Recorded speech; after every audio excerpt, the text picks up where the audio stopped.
જય ભારત મિત્રો. આપણે ગ્રેવિટેશનલ ની અંદર સેટેલાઇટ જેવું કંઈક જોતા હતા લાસ્ટ ટાઈમમાં. હવે સેટેલાઇટમાં બે પ્રકારના સેટેલાઇટ હતા. એક જીઓ સ્ટેશનરી અને બીજું હતું પોલાર. સ્ટેશનરી મીન્સ કે શું, કે પૃથ્વીની ઉપરથી જોતા એ આપણને કેવા લાગે, એક જ જગ્યાએ હોય તેવું લાગે. હવે આપણે આજે જોવાનું છે પોલાર સેટેલાઇટ. હવે પોલાર સેટેલાઇટ આજનો ટોપિક છે અને આ ટોપિક પૂરો થવાની સાથે આપણું આ ચેપ્ટર પણ પૂરું થાય છે. એટલા માટે પોલાર સેટેલાઇટ શરૂ કરતા પહેલા આપણે પહેલેથી આ ચેપ્ટરનું આજે રિવિઝન કરી નાખીએ. તો સૌથી પહેલું આપણે જોયું હતું ગ્રેવિટેશન. ચેપ્ટરનું નામ જ છે ગ્રેવિટેશન. તો ગ્રેવિટેશન એટલે શું, કે ભાઈ કોઈ પણ વસ્તુ છે એ પૃથ્વી તરફ આકર્ષણ કરાવે છે, પૃથ્વી ઉપર રહે છે. તમે કોઈ પણ ઊંચાઈએ વસ્તુ ફેંકી હશે તે પૃથ્વી ઉપર રિટર્ન આવે છે. તો કોના લીધે? પૃથ્વીના ગ્રેવિટેશનલ ફોર્સને લીધે, ગુરુત્વાકર્ષણ બળને લીધે. તો ગ્રેવિટેશનલ ફોર્સ પૃથ્વી ઉપર છે એટલે પૃથ્વીથી લાગે છે એવું નથી. કોઈ પણ બે પદાર્થ હોય ને એની વચ્ચે ગ્રેવિટેશનલ ફોર્સ લાગે જ છે. હવે બે પદાર્થ વચ્ચે ગ્રેવિટેશનલ ફોર્સ લાગે છે ને એના માટે ન્યૂટને છે ને એક સર્વસામાન્ય નિયમ આપેલો છે, જેને કહેવાય છે ન્યૂટનનો ગુરુત્વાકર્ષણ બળનો નિયમ.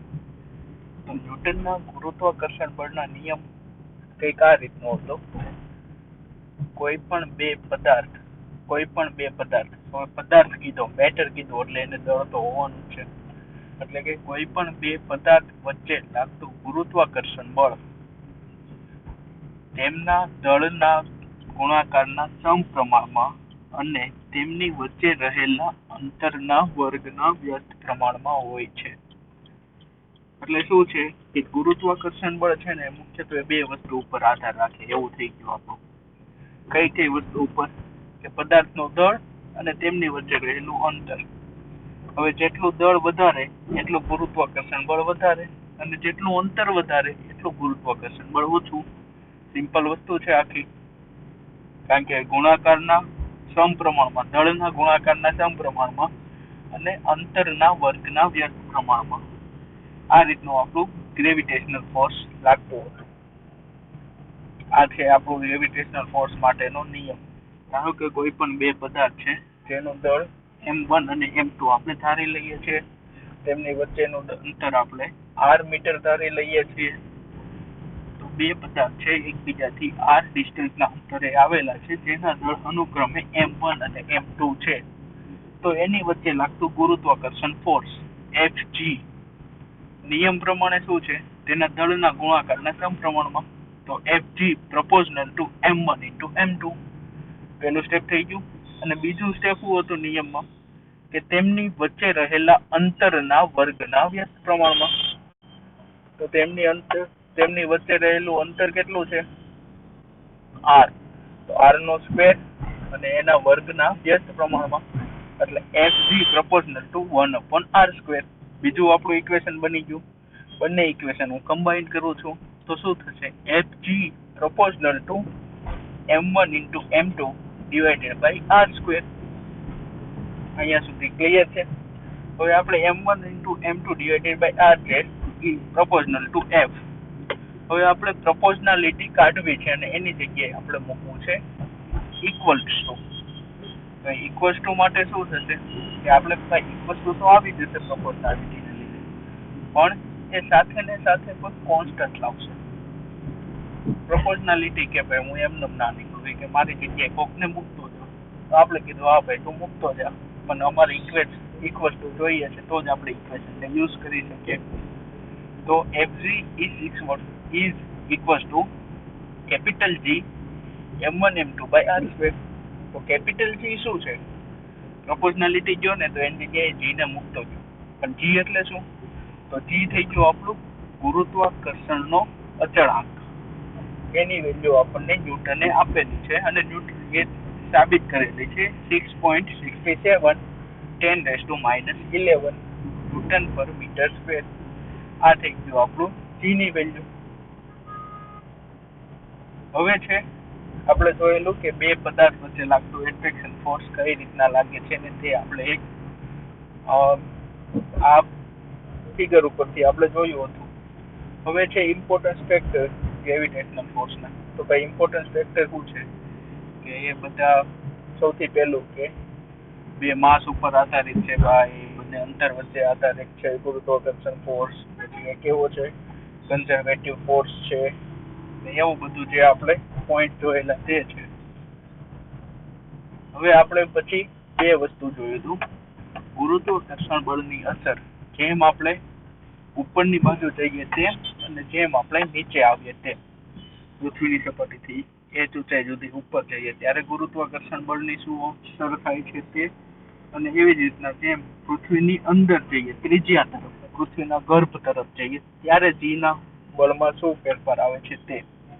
હવે સ્મોલ જી એની વાત કરીએ. કેપિટલ જી તો આપણને ખબર છે કે ગુરુત્વાકર્ષણ અચળાંક છે, પણ સ્મોલ જી શું છે તો એને કહેવાશે ગ્રેવિટી, અથવા તો એ છે એક એસેલરેશન. એસેલરેશન એટલે પ્રવેગ, ગુરુત્વ પ્રવેગ કહેવાશે એને ગુજરાતીમાં. અને જેની વેલ્યુ 9.8 મીટર પર સેકન્ડ સ્ક્વેર.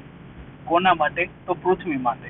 જેમ જેમ પ્લેનેટ ફરશે, જેમ જેમ વસ્તુ ફરશે તેમ તેમ જીની વેલ્યુમાં શું થશે, વધારો ઘટાડો અથવા તો ચેન્જીસ થઈ શકે છે.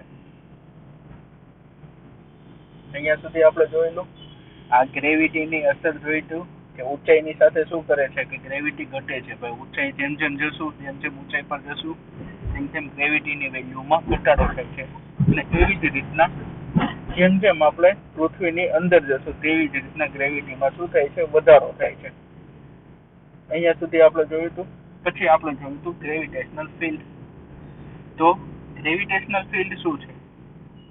તો ગ્રેવિટેશનલ ફિલ્ડ એટલે એવી વસ્તુ કે જેટલા વિસ્તારમાં પૃથ્વીનું ગુરુત્વાકર્ષણ બળ અસર કરતું હોય એને કહેવાય ગ્રેવિટેશનલ ફિલ્ડ. આપણે મેગ્નેટિક ફિલ્ડનો પ્રયોગ તમે 10મા ધોરણમાં શીખી ગયા હતા. અથવા તો ચુંબક હોય, તમે બે ચુંબક એકબીજાથી અમુક અંતરે રાખો, પછી થોડા નજીક લાવો ને એની બાજુમાં આવતા થશે. અમુક ડિસ્ટન્સ પછી તે એની અસર મૂકી દે છે. તો સેમ મેગ્નેટને પોતાની મેગ્નેટિક ફિલ્ડ હોય છે, તેમ ગુરુત્વાકર્ષણને પણ પોતાનું ગુરુત્વાકર્ષણની ફિલ્ડ છે. તો એને કહેવાશે ગ્રેવિટી ફિલ્ડ અથવા તો ગ્રેવિટેશનલ ફિલ્ડ. હવે વાત આવી ગ્રેવિટેશનલ પોટેન્શિયલ. તો ગ્રેવિટેશનલ ફિલ્ડ છે તો એની અંદર ઉર્જા કેટલી છે, મીન્સ કે એની અંદર કેટલા તમને કહું તો કેટલા ઇન્ટેન્સિટીથી ગુરુત્વાકર્ષણ બળ એની અંદર લાગી શકે છે, તો એને કહેવાશે ગ્રેવિટેશનલ પોટેન્શિયલ. અથવા તો કોઈ પણ વસ્તુને આપણે ઊંચાઈ ઉપર મૂકેલી છે તો એની અંદર જે એનર્જી રહેલી છે એ એના ઊંચાઈને લીધે રહેલી છે, અથવા તો એની ઊંચાઈને લીધે રહેલી છે, તો એને પણ આપણે કહી શકીએ ગ્રેવિટેશનલ પોટેન્શિયલ એનર્જી. હવે ગ્રેવિટેશનલ પોટેન્શિયલ એનર્જી એટલે આપણે વર્ક એનર્જી થિયરમ પરથી પ્રૂવ કરેલી હતી. વર્ક એનર્જી થિયરમ શું છે કે ભાઈ વર્ક છે આપણું, વર્ક ડન જેટલું થાય છે એટલું આપણે એનર્જી વપરાયેલી હોય એવું કહેવાય છે. તો એના ઉપરથી આપણે ગ્રેવિટેશનલ પોટેન્શિયલ એનર્જી જોયેલી હતું, જેની વેલ્યુ -gm/r. જી એટલે આપણો જે ન્યૂટન વાળો અચળાંક હતો તે, એમ એટલે આપણું અર્થનું માસનું અથવા માસ લઈ લીધું આપણા અર્થનું, અને આર એટલે આપણે પૃથ્વીની રેડિયસ લઈ લીધી. તો આ વસ્તુ હતું gm/r ગ્રેવિટેશનલ ફિલ્ડની. હવે એની પછી આપણે જોયેલું હતું શું આવે છે એની પછી, તો વેલોસિટી આવતી હતી, એસ્કેપ વેલોસિટી. એસ્કેપ વેલોસિટી એટલે શું કે કોઈ પણ વસ્તુને આપણે પૃથ્વીની ગ્રેવિટેશનલ ફિલ્ડથી બહાર મૂકવી છે તો એને કેટલી વેલોસિટી આપણે આપીએ જેથી તે પૃથ્વીનું ગ્રેવિટેશનલ ફિલ્ડ તોડીને કાયમી માટે બહાર જતું રહે. આના એક્ઝામ્પલ મેં તમને એક દડા દ્વારા સમજાવ્યું હતું કે ભાઈ એક બોલ તમે ઉપર ઉછાળો છો તો નીચે આવે છે, વધુ ફોર્સથી ઉછાળો છો તો થોડાક સમય પછી નીચે આવે છે, એનાથી વધુ ફોર્સથી ઉછાળો છો તો થોડાક વધુ સમય પછી નીચે આવે. પણ એવું બની શકે ને કે તમે એને પૂરતો ફોર્સ આપી દો કે જેથી તે નીચે ના આવે. નીચે ના આવે એનો મતલબ કે પૃથ્વીનું ગ્રેવિટેશનલ ફિલ્ડ છોડીને કાયમી માટે બહાર જતો રહે. તો એના માટે આપણે જે વેલોસિટીની જરૂર છે કે જેટલી સ્પીડથી તેને ઉપરની બાજુએ આપણે ફેંકીએ પદાર્થને કે જે પૃથ્વીનું ગ્રેવિટેશનલ ફિલ્ડ ક્રોસ કરીને બહાર આવતું નથી. સોરી ફિલ્ડ ક્રોસ કરીને ફરીથી પૃથ્વીના ગ્રેવિટેશનલ પોટેન્શિયલ એનર્જીની રેન્જની અંદર આવી શકતો નથી. એ હતું એસ્કેપ વેલોસિટી. એસ્કેપ વેલોસિટી પણ આપણે એસ્કેપ વેલોસિટી પણ આપણે એનો ફોર્મ્યુલા જોયેલું હતું. તો શું હતું ભાઈ એસ્કેપ વેલોસિટી નો ફોર્મ્યુલા? તો એસ્કેપ વેલોસિટી શું કહેતું હતું? આ ફિગર ઉપરથી આપણે જોયું તો પહેલા ઓછા ફોર્સ થી, પછી વધારે ફોર્સ થી, પછી એનથી વધારે ફોર્સ થી, અને એની વેલ્યુ આપણને આવેલી હતી √2gr. અહીંયા સ્મોલ g છે, ખાસ ધ્યાન રાખજો. પછી હવે આપણે વાત કરેલી હતી સેટેલાઇટ. તો સેટેલાઇટ બે પ્રકારના હતા, આર્ટિફિશિયલ અને નેચરલ. આર્ટિફિશિયલ એટલે માનવ નિર્મિત અને નેચરલ એટલે આપણું ચંદામામા. હવે આર્ટિફિશિયલ ની અંદર બે હતા, પોલર અને સ્ટેશનરી. સ્ટેશનરી આપણે જોઈ લીધું તો સ્ટેશનરી એટલે એવી વસ્તુ કે જે પૃથ્વીના ગ્રેવિટેશનલ ફિલ્ડની અંદર, મીન્સ કે પૃથ્વી પરથી જોતા આપણને એવું લાગે, સ્થિર લાગે. હવે સેટેલાઇટ એટલે શું એ તો આપણને ખબર જ છે. સૌથી પહેલો સેટેલાઇટ સ્પુતનિક હતો. આ છે જીઓ સિન્થેટિક સેટેલાઇટ. કેવી રીતના લોન્ચ થાય એ પણ આપણે જોયું હતું કે ઊંચાઈ ઉપરથી પહેલા પરવલય આકાર ગતિ કરે, બધું ફોર્સ આપે, અને અમુક એક પ્રકારનો વેલોસિટી એવી આવે કે જેથી પૃથ્વીની આજુબાજુ ભ્રમણ કરવા માંડે, જેને કહેવાશે ઓર્બિટલ વેલોસિટી. પછી આપણે જોયું હતું ટાઈમ પીરિયડ. ઓર્બિટલ વેલોસિટી પ્રમાણે ટાઈમ પીરિયડ એટલે પૃથ્વીની આજુબાજુ એક ચક્કર પૂરું કરતા એને લાગતો સમય, એને કહેવાય ટાઈમ પીરિયડ. પછી સેટેલાઇટની હાઈટ કઈ રીતના નક્કી કરવી જીઓ સ્ટેશનરી ની અંદર, તો એનો ભાઈ ટાઈમ પીરિયડ આપણે 24 કલાક જોઈએ, કારણ કે પૃથ્વી સૂર્યની આજુબાજુ 24 કલાકમાં ફરે છે.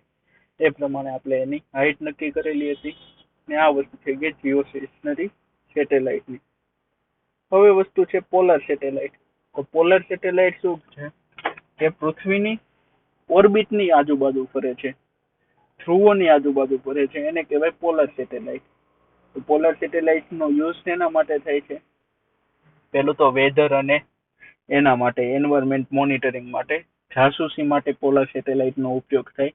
અને ટોપોગ્રાફી મીન્સ કે પૃથ્વીના ઉપરની જમીનનું બધું બંધારણ, ક્યાં હિલ્સ છે, ક્યાં ખાઈ છે ઊંડી, મીન્સ કે એની ટોપોગ્રાફી, ક્યાં જંગલ વિસ્તાર છે, એના માટે પોલર સેટેલાઇટ નો યુઝ થાય છે. હવે સેટેલાઇટની ટોટલ એનર્જી આપણે કન્સિડર કરવાની છે. તો સેટેલાઇટ છે એક તો પૃથ્વીથી ઊંચાઈ ઉપર છે, એટલે એની પાસે પોટેન્શિયલ એનર્જી હોવાની, પ્લસ એ શું કરે છે? ભ્રમણ કરે છે પૃથ્વીની આજુબાજુ, એટલે ગતિમાં પણ છે, તો એની પાસે ગતિ ઉર્જા પણ હોવાની. ક્લિયર છે? તો ટોટલ એનર્જી એની પાસે કઈ કઈ હોવાની? એક તો પોટેન્શિયલ એનર્જી અને બીજું છે કાઇનેટિક એનર્જી. પોટેન્શિયલ એનર્જી એટલે જે આપણે ગ્રેવિટેશનલ ફિલ્ડની જોઈતી છે -gm/r, ને અહીંયા સ્મોલ m છે તે આપણું સેટેલાઇટનું માસ. અને કાઇનેટિક એનર્જી કેટલું થવાનું? 1/2 mv². જ્યાં v એટલે કયો એસ્કેપ વેલોસિટી આવશે √2gr, એને આપણે અહીંયા gm/r વડે દર્શાવી દીધો છે. એટલે ટોટલ એનર્જી એટલે આ બંનેનું સમેશન થશે, kinetic energy plus potential energy. તો મારો ભાઈ બેયનું સમેશન. તો આપણને શું મળ્યું? -gm/2r. એ આપણને ટોટલ એનર્જી આની મળી ગઈ. હવે માઇનસ સાઇન શું બતાવે છે? કે માઇનસ સાઇન એ બતાવે છે કે સેટેલાઇટ અર્થ દ્વારા કનેક્ટેડ છે, મીન્સ કે અર્થની દિશામાં આવવાની ટ્રાય કરે છે ગુરુત્વાકર્ષણને લીધે. વસ્તુ કઈ આવી? -gm/2r. હવે -gm/2r એની પાસે એનર્જી છે. હવે આપણે કોઈ પદાર્થને સ્થિર કરવો હોય તો હું એને એટલી સ્થિર ક્યારે થાય કે જ્યારે એની પાસે એનર્જી 0 હોય ને ત્યારે તે પદાર્થ સ્થિર થાય. તો હું એને સેટેલાઇટને +gm/2r જેટલી એનર્જી કંઈકથી આપી દઉં તો minus plus, negative positive minus અને 0 થઈ જશે. તો એને કહેવાશે binding energy. The energy required to satellite to leave its orbit around the earth. એટલે હવે એની પાસે એટલી એનર્જી છે ને -gm/2r, એટલે એ પૃથ્વીની આજુબાજુ ફરે છે. પણ જો એને હું બીજે ક્યાંકથી એટલી બીજી એનર્જી આપી દઉં પોઝિટિવ, તો એ શું કરશે? ભાઈ ઓર્બિટ માંથી છટકી જશે, નીકળી જશે, અને અનંત સુધીની લંબાઈ, અનંત સુધી એનું ડિસ્ટન્સ ચાલુ રહેશે. કારણ કે આપણને ખબર છે કે સ્પેસ ની અંદર કોઈ પણ વસ્તુ ગતિમાં છે તો તે છેલ્લે સુધી ગતિમાં રહેવાનું છે, અને ગતિમાં નથી તો તે સ્થિર રહેવાનું છે. તો એટલી એનર્જી આપું તો એ શું થશે, એની એનર્જી 0 થશે અને છટકીને જતો રહેશે. હવે વસ્તુ છે કેપ્લર્સ લો. તો કેપ્લર્સ લો છે ને એ તમારું સિલેબસમાં નથી, તો પણ હું તમને ઓવરવ્યૂ આપી દઉં છું કે કેપ્લર્સ લો શું છે, એને ઓર્બિટનો અથવા ફર્સ્ટ લો એનો એવો છે કે each planet revolves around the sun in elliptical orbit with the sun situated at the same one of the foci. Means કે કોઈ પણ પ્લેનેટ છે ને સનની આજુબાજુ કેવી રીતના ફરે છે, ઇલિપ્સ સર્કલમાં, સર્કલ નહીં, નારંગી જેવી વસ્તુમાં ફરે છે. હવે એ શું કામ ફરે છે, તો એના માટેનું આ એનું આખું ડેરિવેશન છે, પણ જે આપણા સિલેબસમાં નથી. તો અહીંયા આપણું ચેપ્ટર પૂરું થાય છે. નેક્સ્ટ લેક્ચરથી નેક્સ્ટ ચેપ્ટર. જય હિન્દ. તો આપણે આજે આ ચેપ્ટર અહીંયા સમાપ્ત કર્યું. તો હવે તમે સિલેબસ જોયો હશે આપણો ફિઝિક્સની અંદર. તો સૌથી પહેલાં આપણે ઇન્ટ્રોડક્શન ટુ ફિઝિક્સ નામનું કોઈક ચેપ્ટર જોયેલું. એના પછી સ્ટ્રેટ લાઇન મોશન. એના પછી આપણે જોયું હતું ગ્રેવિટેશનલ આપણે બતાવ્યું. ઓલમોસ્ટ આપણા લગભગ મારા અંદાજા પ્રમાણે આપણે લગભગ બધા ચેપ્ટર કમ્પ્લીટ કર્યા છે. ખાલી એક બાકી રહી જાય છે, મોશન ઇન અ પ્લેન. આપણે વર્ક એનર્જી પાવરવાળું એક ચેપ્ટર કમ્પ્લીટ કર્યું. હવે એક જ ચેપ્ટર આપણું બાકી છે, જે છે મોશન ઇન અ પ્લેન. જેવી રીતના આપણે સ્ટ્રેટ લાઇન, એક લાઇન ઉપર મોશન જોયું હતું ને 1D હતું, એવી જ રીતના આપણે હવે 2D મોશન જોવાનું છે. મીન્સ કે 2 ડાયમેન્શનની અંદર, એટલે કે પ્લેન. તો એની અંદર કઈ વસ્તુ આવશે, બ્રીફલી હું તમને કહું તો એની અંદર આપણે સ્કેલર ક્વોન્ટિટી અને વેક્ટર ક્વોન્ટિટી ભણવાની રહેશે. પછી જે આપણે ઇક્વેશનો બધા સ્ટ્રેટ લાઇન માટે યુઝ કરેલા એને મોડિફાઈ કરીને આપણે પ્લેન માટે યુઝ કરીશું. અને બીજું કે પ્લેનની અંદર જે મોશન છે તે, મીન્સ કે આપણે કોઈ સ્ટ્રેટ લાઇનની અંદર કેવું જોયું હતું કે ન્યૂટનના 3 નિયમો હતા. ન્યૂટનના ગતિના નિયમો આપણે ડિરાઈવ કરેલા 3 હતા, ડિસ્ટન્સ, વેલોસિટી ને એ રીતના. એવી જ રીતના મોમેન્ટમ જોયેલું. એવી જ રીતના પ્લેનની અંદર પણ એવી બધી વસ્તુ. પણ સ્ટ્રેટ લાઇનની અંદર શું છે, એક જ દિશા છે. જ્યારે પહેલાની અંદર શું હશે કે 2 દિશા આવશે, એક્સ અને વાય. એટલે આપણી સ્કેલર, અદિશ અને સદિશ, એ બધી ક્વોન્ટિટી જોવા મળશે. તો હવે આપણે એક ચેપ્ટર છે તે કમ્પ્લીટ કરી લેશું અને પછી આપણો સિલેબસ કમ્પ્લીટ થઈ જશે અને પછી આપણે રિવિઝન સ્ટાર્ટ કરીશું.